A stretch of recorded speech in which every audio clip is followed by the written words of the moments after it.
సేవిస్తాడన్న దానిపై కూడా ఇప్పటికే క్వశ్చన్ చేసినట్టుగా మనకు సమాచారం అవుతుంది. ఎందుకంటే అమన్‌ప్రీత్ సింగ్‌కి టాలీవుడ్‌లో చాలా మంది పరిచయాలు ఉన్నారు. ఇటీవల కాలంలో యువ హీరోలు కూడా పెద్ద ఎత్తున కూడా తనకి పరిచయం అయినట్టుగా మనకు సమాచారం ఉంది. తరచుగా కూడా అతను పార్టీలకు వెళ్తున్నట్టుగా మనకు తెలుస్తుంది. సో ఆ పార్టీలో ఇటువంటి డ్రగ్స్ వినియోగం ఏమైనా జరిగిందన్న దానిపై కూడా పోలీసులు పూర్తి స్థాయిలో ఎంక్వైరీ చేసినట్టుగా మనకు సమాచారం ఉంది. అన్ని కోణాల్లో విచారించిన తర్వాత అమన్‌ప్రీత్ సింగ్ సంబంధించినటువంటి విషయంలో అతను డ్రగ్స్ కొనుగోలు చేయడానికి పెద్ద ఎత్తునే అడిగినట్టుగా మనకు సమాచారం. రెగ్యులర్‌గా కూడా అతను కొంటున్నట్టుగా తెలిసిన నేపథ్యంలో దానికి సంబంధించిన పూర్తి డీటెయిల్స్ మరి కాసేపట్లో మనకు పోలీసులు కూడా వెల్లడించబోతున్నారు.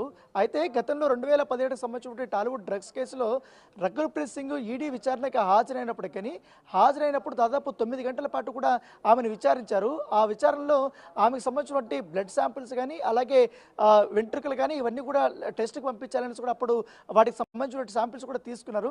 శాంపిల్ తీసుకెళ్లిన తర్వాత కొన్ని రోజులకి పూర్తిగా వీళ్ళకందరికీ టాలీవుడ్ డ్రగ్స్ కేసులో ఇన్వాల్వ్ అయినటువంటి హీరోలు కానీ ఎవరైతే విచారణకు వచ్చినటువంటి వారందరికీ కూడా ఎక్సైజ్ శాఖ తర్వాత క్లీన్ చిట్ ఇచ్చినటువంటి పరిస్థితి ఏర్పడుతుంది. గత ప్రభుత్వంలో క్లీన్ చిట్ వచ్చింది. సో దాని తర్వాత అనేక రకాలుగా కూడా కొంతమంది సినీ ప్రముఖులు ఈ డ్రగ్స్ కేసుల్లో ఇరకపోతున్నటువంటి నేపథ్యంలో ఈ లింక్స్ అంతా కూడా మరొకసారి పూర్తి స్థాయిలో ఎంక్వైరీ చేయాలనేసి కూడా సైబరాబాద్ పోలీసులు అనుకుంటున్నారు. ఎందుకంటే ఇటీవల కాలంలో ఈ సినిమాకి సంబంధించినటువంటి లింక్స్ అనేది సైబరాబాద్ పరిధిలో ఎక్కువగా కేసులు దొరుకుతున్నటువంటి నేపథ్యంలో ఈ డ్రగ్స్ ఎక్కడ దొరికినా కూడా ఎక్కడో ఒక చోట ఒక పేరు అనేది సినిమా ఇండస్ట్రీకి సంబంధించిన వారి పేరు బయటకు వస్తున్నటువంటి పరిస్థితుల్లో ఆ రకంగా కూడా పూర్తి స్థాయిలో కూడా ఎంక్వైరీ చేయాలని కూడా వీరు భావిస్తున్న నేపథ్యంలో ఇప్పుడు ఈ కేసు ఎంతవరకు వెళ్తుంది, దీంట్లో ఎవరెవరు ఇన్వాల్వ్ అయ్యారన్న దానిపై కూడా, ఎందుకంటే 200 గ్రాములు అంటే చాలా పెద్ద విషయం. ఈ మధ్య కాలంలో చాలా పెద్ద కన్సైన్మెంటే చెప్పుకోవచ్చు. సో ఇంత పెద్ద స్థాయిలో దొరికింది కాబట్టి ఇది పెద్ద ఎత్తున ప్రముఖులకి వీళ్ళకే సప్లై చేయడానికి నైజీరియన్స్ వచ్చారనేసి కూడా వాళ్ళు కూడా ఒప్పుకుంటున్న నేపథ్యంలో ఆ ప్రముఖులకు సంబంధించిన డీటెయిల్స్ అంతా కూడా ఇప్పటికే తీసుకున్నారు.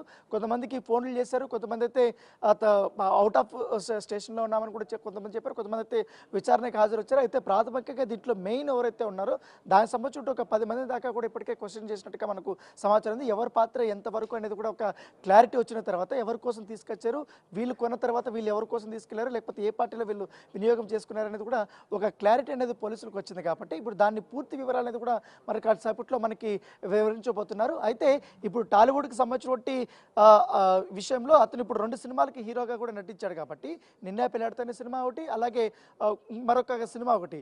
సో ఈ నేపథ్యంలో అతనికి ఇంకా అతను తీసుకున్న తర్వాత తన సోదరికి ఏమన్నా ఇచ్చారా, లేకపోతే ఇతర వ్యక్తులతో ఏమన్నా ఆయన పంచుకున్నాడా దానిపై కూడా ఇప్పుడు పూర్తి స్థాయిలో విచారణ చేయాల్సి ఉంది. ఎందుకంటే గతంలో కూడా రకుల్‌ప్రీత్ సింగ్ పేరు అనేది ప్రముఖంగా బయటకు వచ్చిన నేపథ్యంలో ఇప్పుడు ఏకంగా తన బ్రదరే దొరికాడు. కాబట్టి సో దాని రిలేషన్షిప్ గురించి ఈ డ్రగ్స్ సంబంధించిన విషయాలపైన కూడా పూర్తి స్థాయిలో ఎంక్వైరీ జరగాలి అన్న దానిపై కూడా ఒకటి రావాలి. దాంతోపాటు ఎంక్వైరీ చేసిన తర్వాత ఇంకా